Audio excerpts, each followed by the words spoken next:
Hi everyone, मैं रोहन यादव आप सभी का एक बार फिर से अपने यूट्यूब चैनल पर स्वागत करता हूं।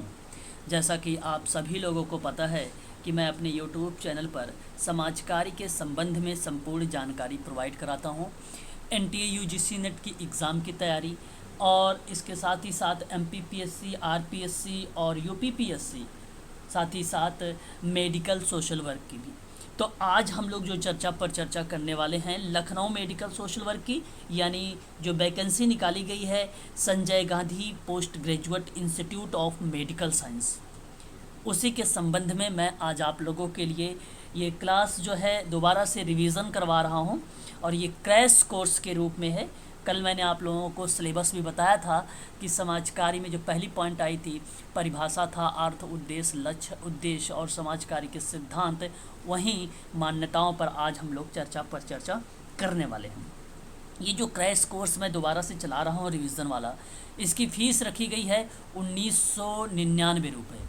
1999 रुपये में अगर मैं आप लोगों से बात करूं तो यहाँ पे मैं लखनऊ मेडिकल सोशल वर्क के संबंध में सारे कंटेंट आपको प्रोवाइड कराऊंगा पीडीएफ के रूप में, और साथ ही साथ जैसे ही आपका एक टॉपिक कवर होता है तो उसके बाद मैं आप लोगों के लिए मॉक टेस्ट भी ले आऊँगा।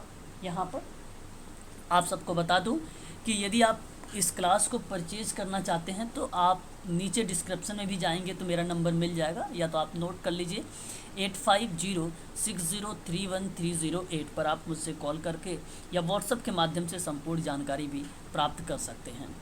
आप लोगों को बता दूं यह ऑफ़र 1999 मात्र 5 अक्टूबर तक का है।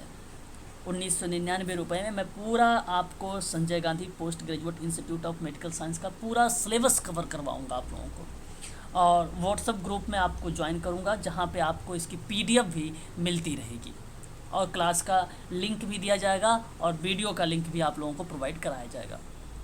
यहाँ से आप लोगों से श्योर है कि चाहे वो यूजीसी नेट हो, आरपीएससी हो या एमपीपीएससी का एग्ज़ाम हो या लखनऊ मेडिकल सोशल वर्क का एग्ज़ाम हो, आप लोगों से श्योर है कि 2 से 3 प्रश्न आप लोगों से पूछे जाएंगे ये पहले यूनिट से। ठीक है, तो स्टार्ट करते हैं आज की जो हम लोग ये क्लास समाज कार्य के बारे में। तो समाज कार्य बेसिकली क्या होता है ये आप सब लोग भलीभांति तरीके से जानते हैं। आप यहाँ पे देख सकते हैं कि Sanjay Gandhi post graduate institute of medical science का ये पीडीएफ है आपके सामने, और मैं बात करने चल रहा हूँ सोशल वर्क पर। तो आप देख सकते हैं कि समाज कार्य या समाज सेवा एक शैक्षिक और व्यावसायिक विधा है जो सामुदायिक संगठन और अन्य विधियों द्वारा लोगों और समूहों के जीवन स्तर को उन्नत बनाने का प्रयत्न करता है। समाज कार्य का अगर हम अर्थ बताएं तो इसका मतलब होता है सकारात्मक और सक्रिय हस्तक्षेप के माध्यम से लोगों और उनके सामाजिक माहौल के बीच अंतःक्रिया प्रोत्साहित करके व्यक्तियों की क्षमताओं को बेहतर बनाता है ताकि वे अपनी ज़िंदगी की ज़रूरतें पूरी कर सकें और अपनी तकलीफ़ों को कम कर सकें। इस प्रक्रिया में समाज कार्य लोगों की आकांक्षाओं की पूर्ति करने और उन्हें अपने ही मूल्यों की कसौटी पर खरे उतरने में सहायक होता है। आप सभी लोगों को मालूम है कि समाज कार्य एक सामाजिक विज्ञान है और इसमें उन कल्याणकारी क्रियाओं का अध्ययन किया जाता है जिनका उद्देश्य मानवतावादी दर्शन हो या वैज्ञानिक ज्ञान हो और प्राविधिक निपुणताओं पर आधारित हो। व्यक्तियों और समूहों समुदायों को एक सुखी एवं संपूर्ण जीवन व्यतीत करने में सहायता प्रदान करता है। समाज कार्य जो शब्द है, इस शब्द का प्रयोग समस्याओं के समाधान द्वारा कल्याण में वृद्धि करने हेतु किया जाता है, और यही कारण है कि यह एक व्यवहारिक विज्ञान है जिसमें समाजशास्त्र और अन्य विज्ञान में खोजे गए ज्ञान के आधार पर समाज की समस्याओं का समाधान और सामाजिक कल्याण का पुनर्निर्माण करने का आधार, या एक प्रकार से आप ये कह लीजिए कि इसका प्रयास किया जाता है। और इस प्रकार यह वह विषय है जो प्रभावपूर्ण सामाजिक क्रिया एवं सामाजिक अनुकूलन के मार्ग में आने वाली सामाजिक और मनोवैज्ञानिक समस्याओं का वैज्ञानिक ढंग से समाधान प्रस्तुत करता है। और इसमें सामाजिक विज्ञानों और विशेष रूप से समाजशास्त्र के जो सिद्धांत या उपागम का जो उपयोग किया गया है वो व्यक्तिगत और सामूहिक समस्याओं के निदान के लिए किया गया है। याद रखिएगा, ये काफ़ी इम्पोर्टेंट पॉइंट्स हैं आप सभी के लिए समाज कार्य के दृष्टिकोण से। अगर मैं आप लोगों से बात करता हूँ, समाज कार्य एक सहायता मूलक कार्य माना जाता है।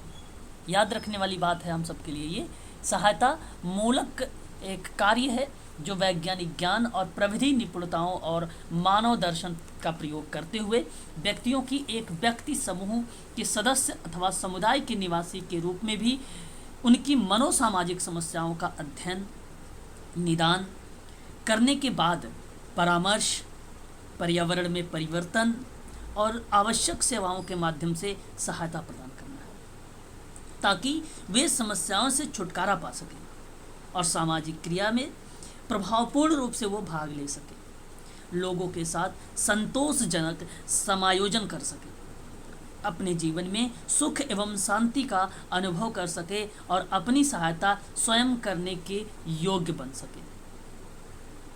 ये बेसिकली समाज कार्य एक ऐसा विषय माना जाता है जिसमें विभिन्न प्रकार की अवधारणाओं का उपयोग करके समाज कार्य की विषय वस्तु का निर्माण किया जाता है। समाज में लोगों की सहायता करने के लिए इन अवधारणाओं की समझ एवं ज्ञान का होना एक सामाजिक कार्यकर्ता के लिए आवश्यक माना जाता है और इन अवधारणाओं का उपयोग सामाजिक कार्यकर्ताओं के द्वारा या तो सेवा प्रदान करने के लिए किया जाता है, या आप ये कह लीजिए कि समाज कार्य व्यवसाय कैसे इन अवधारणाओं से भिन्न और विशिष्ट है, इसे स्थापित करने के लिए समाज कार्य के साथ अन्य अवधारणाओं को भी समझना जरूरी होगा। जैसे परोपकार और समाज कार्य। परोपकार विभिन्न धर्मों की मान्यताओं में निहित रहा है, विशेषकर दान और इच्छा देने में। वहीं अगर हम लोग बात करें सामाजिक आंदोलन और समाज कार्य, सामाजिक आंदोलन प्रत्यक्ष और अप्रत्यक्ष रूप से समाज में इसकी विभिन्न संस्थाओं में परिवर्तन से जुड़े हुए हैं।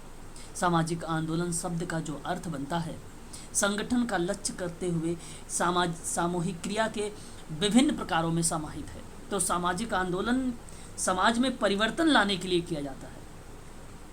वहीं श्रमदान एवं समाज कार्य की बात करें तो श्रमदान जो है उस समाज कार्य के रूप में अगर परिभाषित करें तो इसके अंतर्गत जो विशेषताएं हैं वो शारीरिक श्रम, स्वैच्छिक कार्य और सामूहिक एवं सहकारिता के रूप में कार्य करना होता है। प्रयास यहाँ पर शामिल है।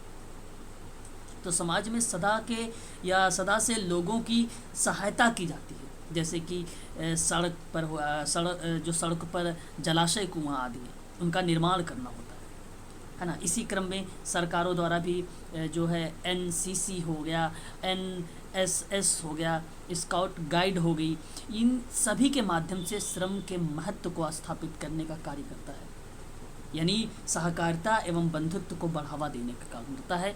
ये बात ध्यान रखिएगा श्रमदान और समाज कार्य में।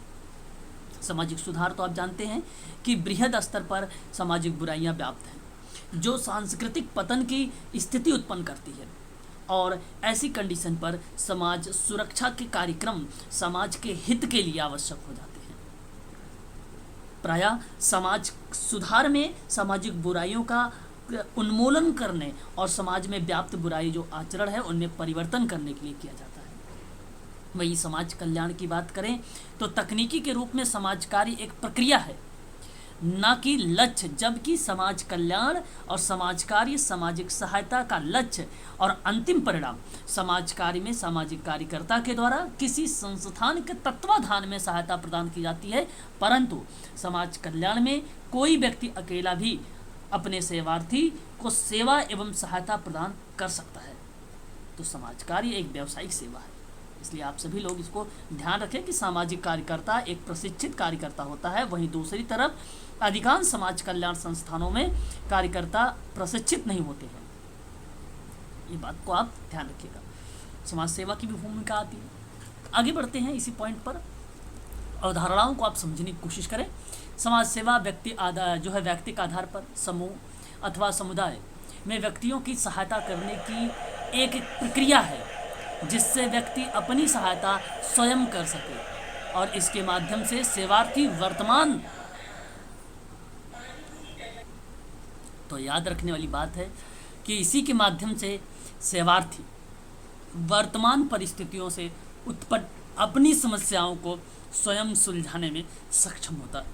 समाज सेवा अन्य सभी व्यवसायों में सर्वथा भिन्न होता है, क्योंकि समाज सेवा उन सभी सामाजिक, आर्थिक एवं सामाजिक विज्ञानों कारकों का निरूपण करके उनके परिप्रेक्ष्य में क्रियान्वित होती है जो व्यक्ति एवं उसके पर्यावरण, परिवार, समुदाय और समाज को प्रभावित करता है। सामाजिक कार्यकर्ता पर्यावरण की सामाजिक, आर्थिक, सांस्कृतिक शक्तियों के बाद व्यक्तिगत, जैविक, भावनात्मक और मनोवैज्ञानिक तथ्यों को गतिशील अंतःक्रिया को दृष्टिगत कर ही सेवार्थी को सेवा प्रदान करता है। जैसे डॉक्टर भीमराव अंबेडकर, वह सेवार्थी के जीवन के प्रत्येक पहलू और उसके पर्यावरण में गतिशील प्रत्येक सामाजिक स्थिति में अवगत रहता है, क्योंकि सेवा प्रदान करने की योग्यता बनाते समय वह उनकी अपेक्षा नहीं कर सकता। तो आप सबको ये हालांकि अच्छे से मालूम है कि समाज कार्य एक वैज्ञानिक ज्ञान और मानवीय संबंधों में निपुणताओं पर आधारित है, एक व्यावसायिक सेवा है जो व्यक्तियों के अकेले और समूहों में सामाजिक और व्यक्तिगत संतोष एवं स्वतंत्रता प्राप्त करने में सहायता करती है। तो उसी के आधार पर बात करें तो समाज सेवा में व्यक्ति के आधार पर भी होगा, समूह के और समुदाय के आधार पर भी होगा। इस तरीके से वह प्रक्रिया चलेगी मदद करने की, और जिसमें व्यक्ति अपनी सहायता स्वयं कर सके, वो इंडिपेंडेंट बन सके, वो वर्तमान सामाजिक परिस्थितियों में जो उत्पन्न हो रही हैं समस्याएं, उनको सुलझाने में वो सक्षम हो सके, है ना।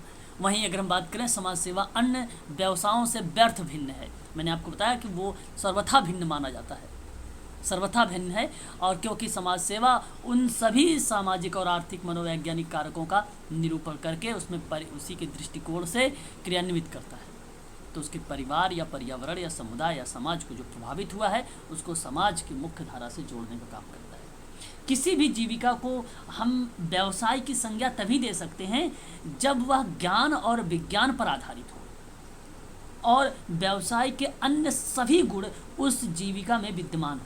समाज कार्य में वे सभी गुण विद्यमान हैं जिसके आधार पर उसे एक व्यवसाय के रूप में स्वीकार किया जा सकता है। तो व्यावसायिक समाज कार्य अपनी 3 प्रणालियों के साथ आता है। तो वहीं सामाजिक व्यक्तिगत सेवा कार्य आती है, सामूहिक सेवा कार्य आता है, सामुदायिक संगठन के द्वारा समस्याग्रस्त व्यक्ति या समूह अथवा समुदाय की सहायता करता है। और इसी आधार पर कहा जा सकता है कि समाज कार्य अन्य व्यवसायों से अलग एक व्यवसाय है, एक सर्वथा भिन्न है। इस बात को आप समझ सकते हैं यहाँ पर। वहीं अगर हम नेक्स्ट पॉइंट पर बात करें तो कुछ समाज कार्य की परिभाषाएं दी गई हैं। वाल्टर एंड्रियास फ्रेडलैंडर महोदय क्या कहते हैं कि समाज कार्य सामाजिक विज्ञान एवं मानवीय संबंधों में निपुणता पर आधारित है। आपको अच्छे तरीके से मालूम होगा इनके बारे में। और इन्होंने कहा कि एक व्यावसायिक सेवा है जो व्यक्तियों को अकेले एवं समूहों में सामाजिक और व्यक्तिगत संतोष एवं स्वतंत्रता प्राप्त करने में सहायता करती है। ठीक है, ये बहुत ही फेमस विद्वान है, याद रखिएगा आप सभी लोग इनके बारे में। यूजीसी नेट हो या एमपीपीएससी या आरपीएससी या लखनऊ मेडिकल सोशल वर्क हो, ठीक है, इसमें वाल्टर एंड्रियास फ्रेडलैंडर, इनके बारे में यहाँ से अगर हम बात करें तो काफ़ी क्वेश्चंस पूछे जाते हैं। ठीक है, बहुत ही फेमस पर्सन। और ये फ्रेडलैंडर महोदय की अगर हम बात करें तो यह एक जर्मन विद्वान है और मार्क्स के विचारधाराएं हैं उनसे भी ये प्रभावित हैं, कार्ल मार्क्स से भी, है ना। तो ये चीज़ें आप नोट कर लीजिएगा, समझिएगा अच्छे से आप सभी लोग फ्रेडलैंडर के बारे में। और फ्रेडलैंडर एक, अगर मैं आप लोगों से बात करूं तो इन्होंने कहा है कि समाज कार्य जो है एक वैज्ञानिक ज्ञान पर आधारित है। इनकी एक ही किताब है, आप चाहो तो उसे नोट कर सकते हो, जो कई बार एग्ज़ाम में पूछा भी जा चुका है। उस किताब का नाम इन्होंने लिखा है इंट्रोडक्शन टू सोशल वेलफेयर, और ये किताब आई थी 1955 में, 1955 में। इस किताब को आप सभी लोग ध्यान रखिएगा, काफ़ी बार ये एग्ज़ाम में पूछी भी जा चुकी है। ठीक है, याद रखिएगा introduction to social welfare Walter Andreas Friedlander की। बहुत ज़्यादा फेमस किताब रही है ये, और इस किताब का नाम आप सभी लोग अवश्य ध्यान रखिएगा। ठीक है, एग्ज़ाम में हो सकता है आप लोगों से ये पूछा जा सके। बात वहीं करते हैं, Indian conference of social work का एक विचार आया था। तो समाजकारी मानवतावादी दर्शन वैज्ञानिक ज्ञान एवं प्रविधिक निपुणताओं पर आधारित व्यक्तियों, समूहों अथवा समुदायों को एक सुखी एवं संपूर्ण जीवन व्यतीत करने में सहायता प्रदान करना और एक कल्याणकारी क्रिया पर आधारित है। वहीं एलिस चेनी की बात अगर हम लोग करें तो समाजकारी के अंतर्गत ऐसी आवश्यकताओं, बात की जा रही है यहाँ पर, ऐसी आवश्यकताओं पर ध्यान रखिएगा सभी लोग यहाँ पर, क्योंकि ये भी आप सबके लिए इम्पोर्टेंट विद्वान है। एलिस चेनी सोशल वर्क में, ठीक है। आगे अगर हम बात करें तो इन्होंने कहा कि वैज्ञानिक ज्ञान एवं ढंगों का उपयोग करती है, कहाँ, जहाँ आवश्यकताएं जो सामाजिक संबंधों से संबंधित होगी, और कहेगा कि वैज्ञानिक ज्ञान और ढंगों का उपयोग करती है, उसके संदर्भ में लाभ प्रदान करने के लिए सभी ऐच्छिक प्रयास जो है शामिल की गई है। 1936 का इनका फेमस अगर हम बात करें तो एलिस चेनी का ये परिभाषा रही है, जिस समय सोशल वर्क में अगर हम बात करें तो TISS आया था, उसी दौरान में ये चर्चा पर चर्चा की गई थी एलिस चेनी के बारे में। ठीक है, याद रखिएगा, काफ़ी फेमस विद्वान है एलिस चेनी। वहीं अगर हम बात करें, ये परिभाषा आई थी 1936 में, याद रखिएगा, ये भी इम्पोर्टेंट है आप सबके लिए। वहीं बात करें हम लोग आर्थर फिंक के बारे में, समाज कार्य अकेले और समूहों में व्यक्तियों को वर्तमान अथवा भावी ऐसी सामाजिक और मनोवैज्ञानिक बाधाओं जो समाज में पूर्ण अथवा प्रभावपूर्ण सहभागिता को रोकती है अथवा रोक सकती है, उसके विरुद्ध सहायता प्रदान करती है, और उसी की जो है प्ररचित सेवाओं का भी प्रावधान भी करती है, वह समाज कार्य होता है। तो यहाँ याद करने की ज़रूरत यह है कि जहाँ अकेले और समूह मतलब केस वर्क और ग्रुप वर्क, जहाँ वर्तमान की बात करें तो सामाजिक और मनोवैज्ञानिक बाधाओं को सही तरीके से समझती है और उस पर अंकुश लगाती है, और यही प्रक्रिया अगर हम बात करें आर्थर फिंक के द्वारा बताई गई है। इसको भी आप लोग जो है ध्यान रखिएगा, ये भी आप सबके लिए इम्पोर्टेंट बन जाएगा।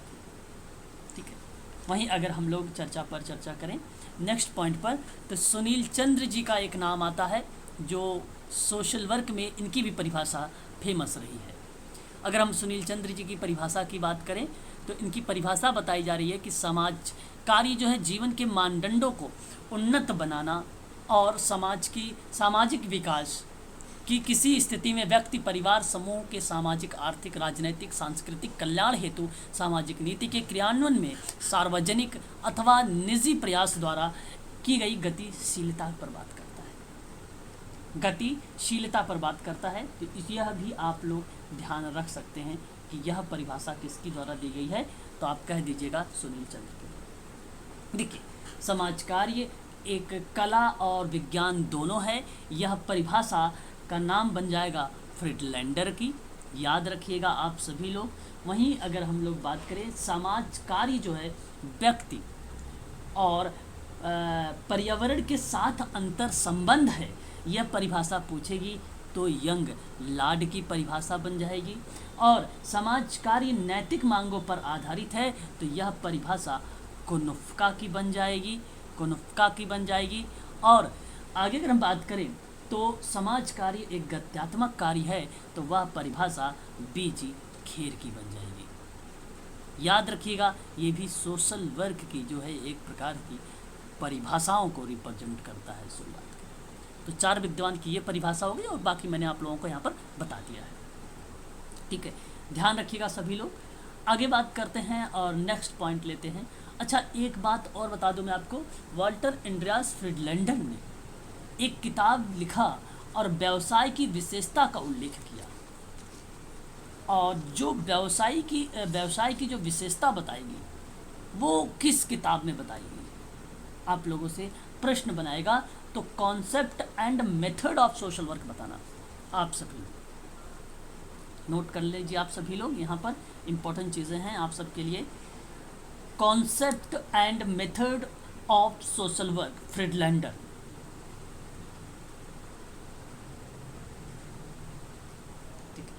नोट कर लीजिएगा आप सभी लोग। ये किताब concept and method of social work की जो बुक आई, वॉल्टर एंड्रियास फ्रिडलैंडर की भूमिका, इसके साथ में अगर बात करें गेशल कोनफ्का के महोदय भी रहे थे, ठीक है, गेशल कोनफ्का भी रहे हैं इसमें। और यह किताब सन 1958 में आई थी। यह किताब सन 1958 में, हालांकि ये किताब गेशल कोनफ्का की ही है और यह पब्लिश 1958 में की गई, लेकिन इसकी विशेषताओं के बारे में अगर कोई विद्वान ने चर्चा किया तो वह था वॉल्टर एंड्रियास फ्रिडलैंडर। ठीक है, नोट कर लीजिएगा, इम्पोर्टेंट किताब ये भी है आप सबके लिए। मैं यहाँ पे लिख देता हूँ ताकि आप लोग नोट कर सकें। कॉन्सेप्ट्स एंड मेथड्स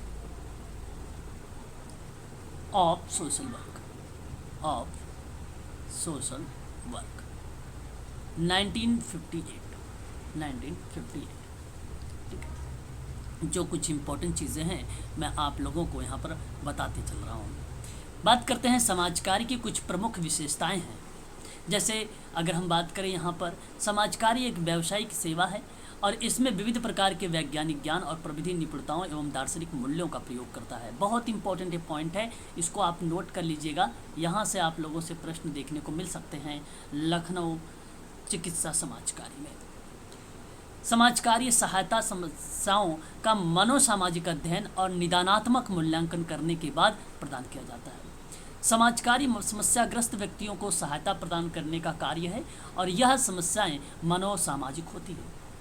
समाज कार्य सहायता किसी अकेले व्यक्ति अथवा समूह अथवा समुदाय को प्रदान की जा सकती है और समाज कार्य सहायता एवं अंतिम उद्देश्य समस्याग्रस्त व्यक्ति में सहायता आत्म सहायता सक्षमता उत्पन्न करता है।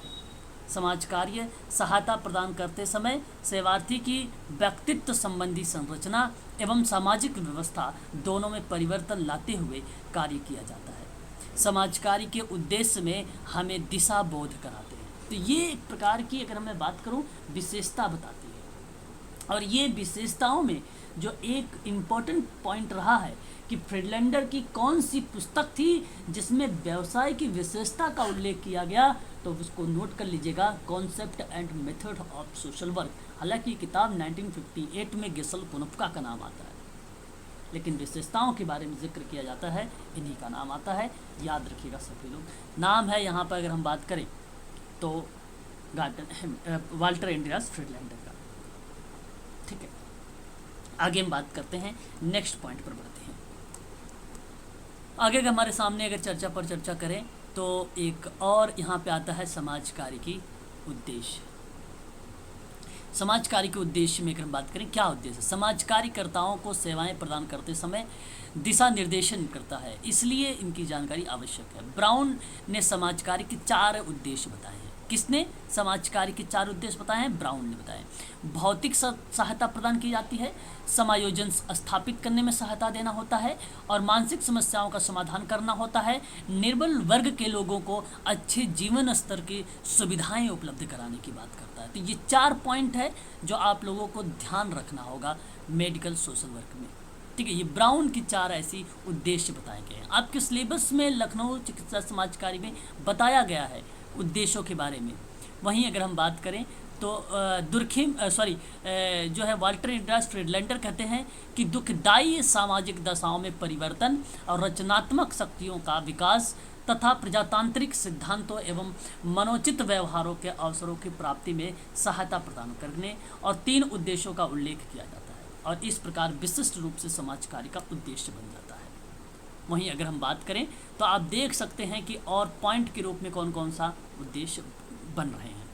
तो मनोसामाजिक समस्याओं का समाधान करना बनता है, एक मानवीय आवश्यकताओं की पूर्ति करना होता है, सामाजिक संबंधों को सौहार्दपूर्ण एवं मधुर बनाना होता है और व्यक्तित्व में प्रजातांत्रिक मूल्यों का विकास करना होता है, सामाजिक उन्नति एवं विकास के अवसर उपलब्ध कराना होता है, लोगों में सामाजिक चेतना जागृत करनी होती है, पर्यावरण को स्वस्थ एवं विकास के अनुकूल बनाना होता है, सामाजिक विकास हेतु सामाजिक व्यवस्था में अपेक्षित परिवर्तन लाने की क्रियाकलाप की बात होती है, स्वस्थ जनमत तैयार करना होता है, लोगों में सामंजस्य की क्षमता विकसित करनी होती है, लोगों की सामाजिक क्रिया को प्रभावपूर्ण बनाना होता है, लोगों में आत्म सहायता करने की क्षमता विकसित होती है, लोगों को उनके जीवन में सुख एवं शांति का अनुभव कराना होता है, समाज में शांति एवं व्यवस्था को प्रोत्साहित देना होता है। यही बेसिकली समाज कार्य की एक प्रकार से उद्देश्य बन जाते हैं।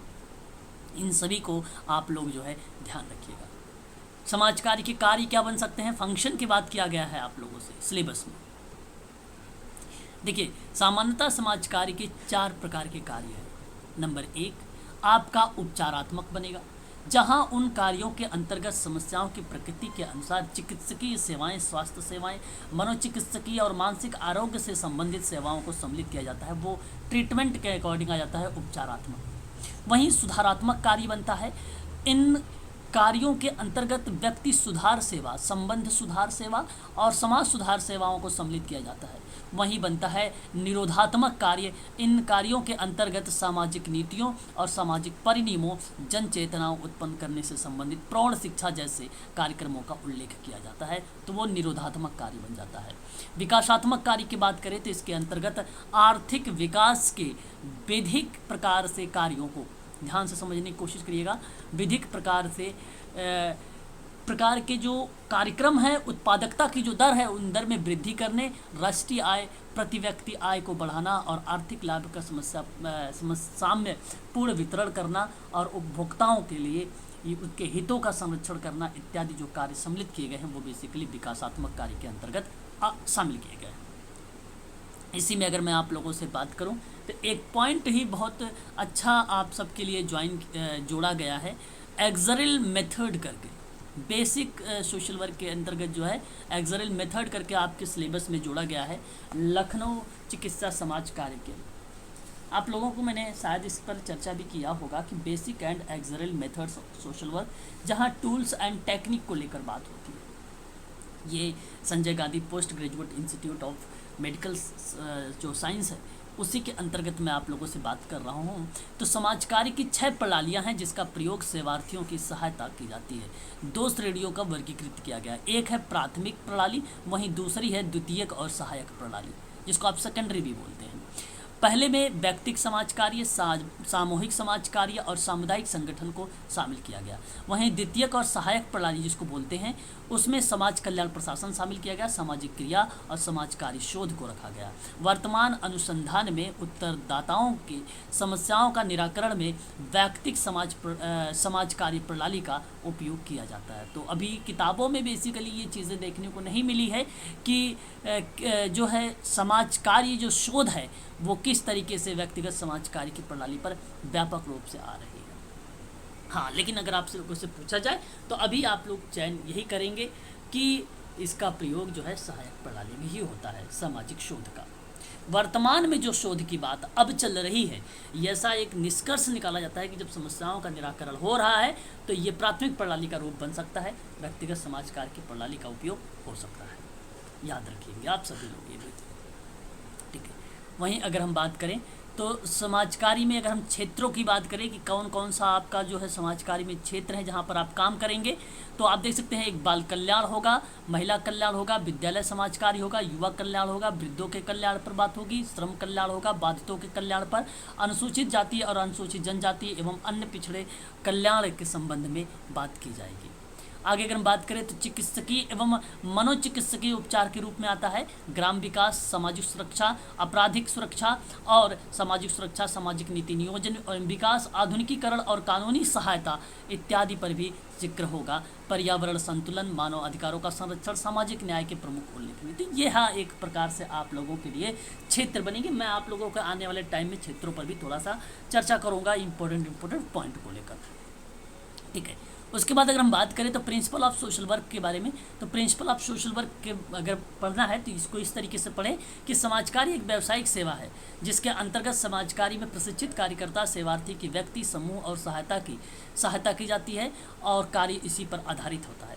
तो जब हम इन प्रिंसिपल को लगाते हैं तो व्यक्ति को समाज की मुख्य धारा से जोड़ने का प्रयास करते हैं, तो वह इस दौरान अपने सेवार्थी को बेहतर सेवा प्रदान करने का प्रयास करेगा और समाज कार्य व्यवसाय के कुछ आधारभूत सिद्धांत जिनका पालन करना सामाजिक कार्यकर्ता के लिए आवश्यक माना जाता है। तो एक संचार का सिद्धांत है, और आप लोग भलीभांति तरीके से जानते होंगे संचार का सिद्धांत क्या बताता है आपसे। कम्युनिकेशन जो प्रिंसिपल है वो कहता है कि आपस में विचारों का आदान प्रदान ही संचार है। जब कार्यकर्ता और सेवार्थी पहली बार मिलते हैं तो ही दोनों के बीच बातचीत और विचार विमर्श की जो प्रक्रिया होती है वो प्रारंभ हो जाती है, और उनके संचार प्रारंभ हो जाता है। और यह संचार किसी भी तरह के हो सकता है, जैसे लिखित भी हो सकता है, अलिखित भी हो सकता है, मौखिक भी हो सकता है और सांकेतिक भी हो सकता है।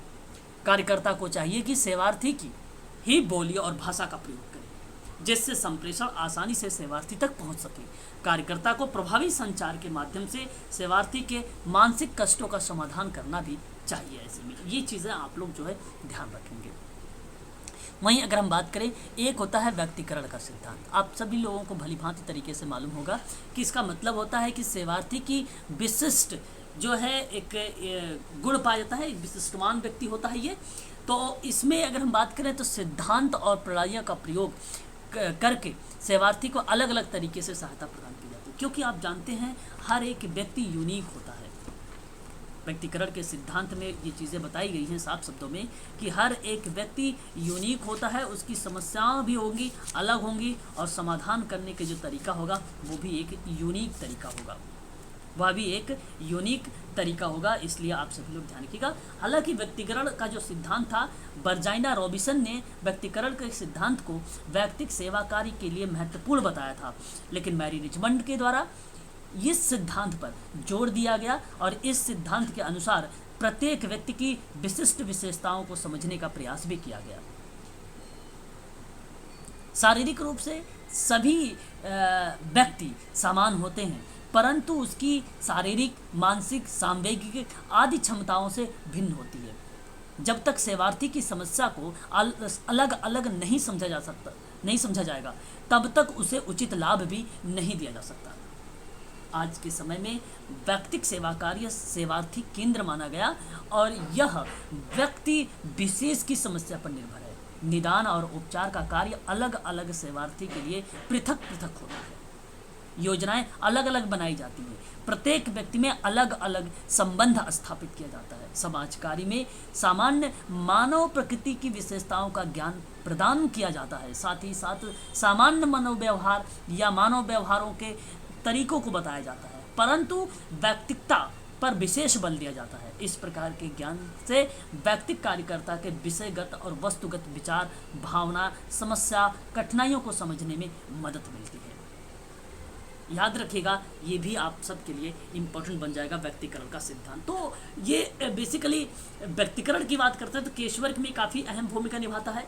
हालांकि ये ग्रुप वर्क में भी जाएगा और कम्युनिटी वर्क में भी ये चीज़ें शामिल रहेंगी। बात करेंगे नेक्स्ट पॉइंट पर, स्वीकृति का सिद्धांत है। आप लोगों को भली भांति तरीके से मालूम होगा कि इसका अर्थ यह होता है कि सेवार्थी जिस स्थिति में है उसी स्थिति में उसे स्वीकार किया जाए, उसकी वर्तमान की स्थिति के अनुसार उसके साथ जो उसके व्यवहार किए जा रहे हैं उसके संबंध में कोई राय बनाई जाए। मतलब एक प्रकार से जो ये सिद्धांत बताया गया व्यक्तिकरण के स्वीकृति का जो सिद्धांत था, इसका मतलब ये था कि जब हम सेवार्थी को जैसा है वैसे ही समझ लेते हैं और मानव साथी के रूप में उसका सम्मान करते हैं, तो हम सेवार्थी को स्वीकृति प्रदान करते हैं। और ये बात बर्था रेनॉल्ड ने कहा था। बर्था रेनॉल्ड की परिभाषा बन गई है कि सेवार्थी को जैसा है वैसा ही स्वीकार कर लो। तो समाज कार्य में सेवार्थी शब्द का जो उपयोग है वो बड़े लेवल पर किया जाता है।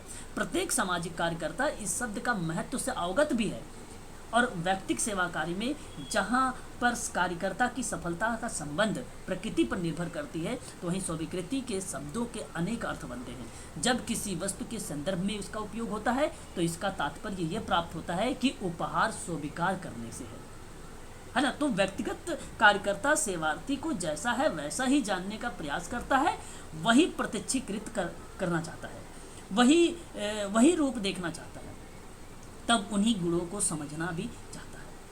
इसी आधार पर वह सेवार्थी से संबंध भी स्थापित करता है। समाज कार्य का दृढ़ विश्वास है कि सेवार्थी के जो स्तर से ही कार्य करना शुरू करना चाहिए। सफलता प्रत्येक चरण पर व्याप्त होती है ना। तो इस बात को आप सभी लोग ध्यान रखिएगा। यहाँ पर सम्मान करना, सहायता, प्रत्यक्षीकरण, प्रेम और प्राप्त करना और चिकित्सा की समझ, ये सारी बातें स्वीकृति के एक अंग माने जाते हैं एक्सेप्टेंस के। याद रखिएगा, इसका उद्देश्य होता है कि मानव के रूप में मूलभूत क्षमताओं में विश्वास और उनका आदर करना, कठिनाइयों के समय सहायता करना, दूसरे व्यक्ति के सुख में वृद्धि करना, रोग मुक्त होने में सहायता करना, जीवन दशा पर पुनः नियंत्रण प्राप्त करने के लिए व्यक्ति को सहायता करना। तो ये चीज़ें स्वीकृति के सिद्धांत बताते हैं। तो कार्यकर्ता और सेवार्थी दोनों को एक दूसरे को स्वीकृति प्रदान करनी चाहिए और कार्यकर्ता को सेवार्थी की नैतिक और अनैतिक किसी भी स्थिति में ध्यान रखे बिना उसे उसकी समस्याओं के समाधान में सहायता करनी चाहिए, है ना। तो सेवार्थी को जब कार्यकर्ता और उसकी योग्यता पर पूर्ण विश्वास होगा तभी वह कार्यकर्ता को सहयोग करेगा, है ना। ये बात आप याद रखिएगा। वहीं अगर हम बात करते हैं गोपनीयता का सिद्धांत भी इम्पोर्टेंट है आप लोगों के लिए।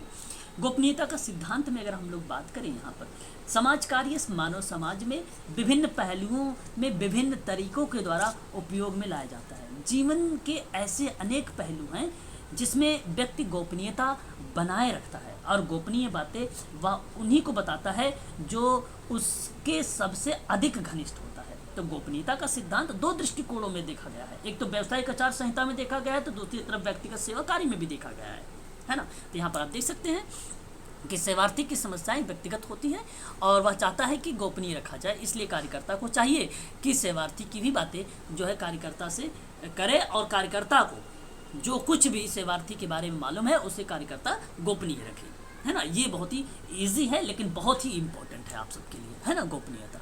लेकिन जैसे ही अगर मान लो जब आप मेडिकल सोशल वर्क करते हैं उस दौरान में अगर आपको ज़रूरत पड़ती है कि किसी को मदद लेने की, तो वहाँ पर जैसे अगर आपने साइकेट्रिक अगर आपके ज़रूरत है उस सेवार्थी के लिए तो आप बातें उसको बता सकते हैं, परंतु सेवार्थी से पूछ कर बता सकते हैं, है ना। ये बात ध्यान रखिएगा। एक आत्मनिर्णय का सिद्धांत होता है, तो इसका प्रमुख सिद्धांत ये भी माना गया, इस बात पर बल देता है कि किसी भी व्यक्ति को अपने लिए सबसे उपयुक्त का चयन करने का अधिकार है। तो ये एक प्रकार से आत्मनिर्णय है उसके पास कि भाई वो निर्णय ले सकता है कि सेवार्थी की समस्या समाधान के प्रत्येक चरण में उसे आत्मनिर्णय का पूरा अधिकार होगा, है ना। तो ये बातें आप लोग ध्यान रखिएगा। और नेक्स्ट अगर हम बात करें यहाँ पर तो एक आता है नियंत्रण, या आप ये कह लीजिए कि नियंत्रित संवेगात्मक संबंधों का सिद्धांत होता है। और इसके अंतर्गत इस बात की सावधानी रखी जाती है कि कार्यकर्ता को सेवार्थी को देखकर उसके व्यक्तिगत और भावनात्मक लगाव नहीं रखना चाहिए। यही अंतरण प्रत्यंतरण की प्रतिक्रिया भी हमें देखने को मिलती है, क्योंकि कार्यकर्ता एक व्यावसायिक व्यक्ति है, इसलिए उसे व्यावसायिक प्रक्रिया का पालन संबंध स्थापन के दौरान करना चाहिए। यहाँ कार्यकर्ता को वस्तुनिष्ठ होने की आवश्यकता होती है। सेवार्थी की समस्या के संदर्भ में व्यक्तिगत निर्णय नहीं लेने चाहिए, है ना, क्योंकि अधिक सहानुभूति कार्यकर्ता के आत्मनिर्णय और स्वतंत्रता हस्तक्षेप कर पाती है। कार्यकर्ता को परानुभूति का उपयोग करते हुए अपने भावनाओं और संवेगों पर नियंत्रण भी रखना चाहिए, व्यावसायिक प्रतिबद्धता का प्रदर्शन भी करना चाहिए। ये बात आप लोग ध्यान रखिएगा। एक लास्ट सिद्धांत आपके सामने आता है और वो है आत्म या अनिर्णायक मनोवृत्ति का सिद्धांत। अगर हम बात करें अनिर्णायक मनोवृत्ति का सिद्धांत, तो व्यक्तिगत सेवा कार्य का संबंध एक विशिष्ट गुण है। कार्यकर्ता अपनी प्रक्रिया में इसकी मनोवृत्ति को अपनाता है और इस मनोवृत्ति के आधार सामाजिक व्यक्तिगत सेवा कार्य का दर्शन है, जो यह मानता है कि व्यक्ति का समस्या उत्पन्न करने में कोई दोष नहीं या अपराध नहीं, बल्कि इसके लिए परिस्थितियां उत्तरदायी हैं। तो यह व्यक्ति की मनोवृत्ति स्तर और क्रिया प्रतिक्रिया कार्यों के महत्व देती है। तो निर्णय का तात्पर्य यहाँ पर यह बनाया जा रहा है कि व्यक्ति को किसी कार्य के लिए उत्तरदायी या अज्ञानता को निश्चित करने से होता है। तो यहाँ पे आप देख सकते हैं कि इसके तहत कार्यकर्ता के द्वारा सेवार्थी उसकी समस्या को देखकर कोई भी निर्णय तुरंत नहीं लेना चाहिए, बल्कि तब तक कोई किसी नतीजे पर तब तक नहीं पहुंचना चाहिए जब तक कि सेवार्थी की समस्या का सही ढंग से अध्ययन और निदान ना कर लिया जाए। तो इस सिद्धांत में कार्यकर्ता की सेवार्थी के बारे में कोई भी अतार्किक और अवैज्ञानिक निर्णय लेने से रोकता है। ये अनिर्णायक मनोवृत्ति का सिद्धांत, ठीक है। तो याद रखिएगा, ये आप सबके लिए इंपॉर्टेंट चीज़ें थी, ध्यान रखिएगा। अब हम लोग थोड़ा सा यहाँ पर बात करते हैं कुछ क्वेश्चंस का लेकर कि क्वेश्चंस कौन कौन से आप लोगों के सामने देखने को मिल सकते हैं, है ना। इन सारी चीज़ों पर मैं आप लोगों से हालांकि बातचीत करूंगा। नेक्स्ट पॉइंट पर भी अभी और चीज़ें हैं हमारे सामने, है ना। तो देखिए यहाँ पर आप लोगों के सामने सवाल है ना, कि समाज कार्य के जो संबंध है निम्नलिखित में से किस विज्ञान से माना जाता है। तो मैंने भी आप लोगों को बताया था कि सामाजिक विज्ञान से माना जाता है ना। तो याद रखने वाली बातें हैं ये सारी की सारी चीज़ें, है ना, ध्यान रखेंगे। और वहीं अगर मैं आप लोगों से बात करूं, समाज कार्य में उन कल्याणकारी का अध्ययन होता है जिनका उद्देश्य क्या एकांतवादी, मानवतावादी, समाजवादी या उदारवादी दर्शन माना जाता है। क्या माना जाता है? बहुत ही अच्छा सवाल आप लोगों के सामने। इसका सही जवाब अगर मैं आप लोगों से बात करूं, क्वेश्चन नंबर अगर यहाँ पे दूसरा है हमारे सामने, इसका सही जवाब क्या होना चाहिए? तो मानवतावादी दर्शन होना चाहिए। मानवतावादी दर्शन होना चाहिए। मैंने आप लोगों से अभी शुरुआत में ही इन पे चर्चा कर चुका हूँ। ध्यान रखिएगा, ये सवाल आप लोगों से रिपीटेड हो सकते हैं। ध्यान देने वाली बातें हैं यहाँ पर सारी चीज़ें हम सबके लिए, है ना। आगे हम बात करते हैं क्वेश्चन नंबर 3 के बारे में, कि सामाजिक क्रियाओं से सामाजिक और मनोवैज्ञानिक समस्याओं का अध्ययन होता है। तो 4 ऑप्शन है यहाँ पे, अतिक्रियावादी ढंग से, वैज्ञानिक ढंग से, व्यवहारिक ढंग से या सामाजिक ढंग से। जो भी समाज कार्य आप करते हैं किस ढंग से करेंगे, क्वेश्चन नंबर 3 हमारे सामने है। तो मैं आप लोगों से कहूँगा कि यहाँ पर आपका जो सही जवाब माना जाएगा वो वैज्ञानिक ढंग माना जाएगा। वैज्ञानिक ढंग से ही करेक्ट जवाब रहेगा। देखिए अभी मैं इन पर बात करूंगा आने वाले टाइम में, लेकिन यहाँ पर किताब का नाम आ गया है तो आप इसे नोट कर लीजिए। Principle and practice of social work नामक पुस्तक के रचनाकार कौन माने गए हैं? तो लेन क्लार्क माने गए हैं। ऑप्शन नंबर पहला आपका सही माना जाएगा। क्वेश्चन नंबर 5 की बात करें, अभी मैं हिस्ट्री वगैरह पे जब बात करूंगा तो थोड़ा सा यहाँ पे चर्चा करूंगा। समाज कार्य में मानवतावादी दृष्टिकोण से उत्पत्ति किस शताब्दी में हुई थी? तो आप लोग यहाँ पर ध्यान रखिएगा। क्वेश्चन नंबर 5 हमारे सामने है, इसका सही जवाब हो जाएगा 18वीं शताब्दी में। आधुनिक काल में समाज कार्य किस रूप में विकसित हुआ है? तो इसका सही जवाब हो जाएगा व्यावसायिक रूप में, आज के रूप में विकसित हुआ है।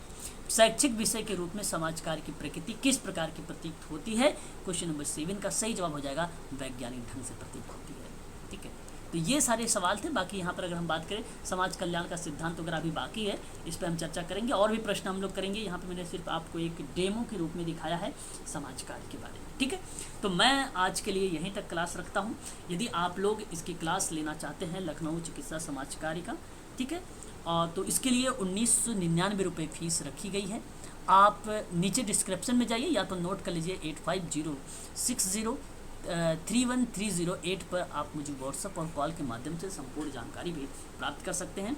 आपको पर डे लिंक दिया जाएगा, लाइव क्लासेस होंगी आपके लिए और आपको प्रैक्टिस करवाया जाएगा, मॉक टेस्ट करवाया जाएगा। आपको कुछ जो अदर स्टेट में जो मेडिकल सोशल वर्क के पेपर हुए हैं उनसे संबंध में हम लोग उसको सॉल्व भी करेंगे और आप लोगों को डेली जो है इसका PDF आपके व्हाट्सएप ग्रुप में दिया जाएगा। ठीक है, टेलीग्राम पर भी दिया जाएगा और व्हाट्सएप ग्रुप में भी दिया जाएगा। ठीक है, तो आज के लिए बस इतना ही। अधिक जानकारी के लिए आप मुझे ज़रूर संपर्क करिएगा आप सभी। ठीक है।